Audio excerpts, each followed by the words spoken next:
ధ్యానం చేసి తఫ్సీర్ చేసి ఉన్నారు. కాబట్టి అల్లాహ్తో నేను ప్రార్థిస్తున్నాను, అల్లాహ్ సత్యమైన ధర్మం ఏ ధర్మమైతే స్థాపించడానికి కలికి అవతారులు వస్తారని చెప్పి హిందువులు ఎదురు చూస్తున్నారో, హిందువులు ఎదురు చూస్తున్నటువంటి కలికి అవతారులు స్థాపించడానికి వస్తాడని చెప్పి ఎంతో మంది హిందువులు ఎదురు చూస్తున్నారు. మరి కలికి అవతారుడు ఎలా ఉంటారు? ఒకే ఒక శ్లోకం నేను చెప్పి నేను ముగిస్తాను. అది చివరి శ్లోకము కల్కి పురాణములో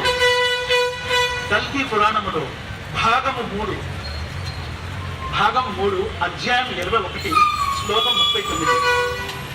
సజన జలద దేహో వాత వేగైక వాహ కరదృత కరవాణ సర్వలోకైక పాల కలికుల వనహంత సత్య ధర్మ ప్రణేత.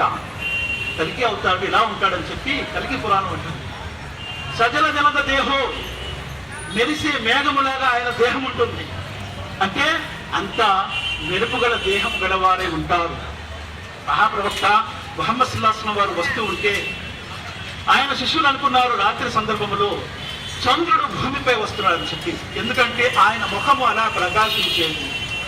సజల జలద దేహో వాత వేగైక వాహ, వాయువు మాదిరిగా వేగంగా ప్రయాణం చేసే వాహనము ఆయన వద్ద ఉంటుంది. అదే బురాక్ అంటారు ముస్లిం. బురాక్ అంటే వాయు వేగంలో ప్రయాణమయ్యే వాహనం ఆయన దగ్గర ఉండేది.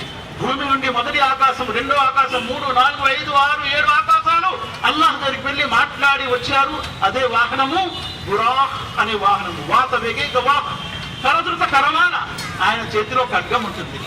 ఖడ్గపు కాలము చెల్లిపోయింది. ఇప్పుడు అన్ని కూడా ఆటం బాంబుని ఈ కాలం వచ్చేసింది. కానీ ఖడ్గపు కాలంలోనే ఆయన వస్తారని చెప్పి కలికి పురాణం అంటుంది.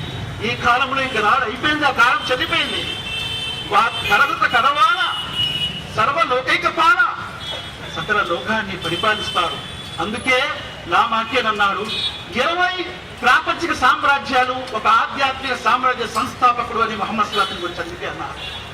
సర్వలోకైక పాల కలికుల వనహంత, కలి శైతాన్, దాన్ని కలి అని కల్కి పురాణం అంటుంది. కలికుల వనహంత, కలి శైతాన్ యొక్క ఆరాధనని నిర్మూలిస్తారు.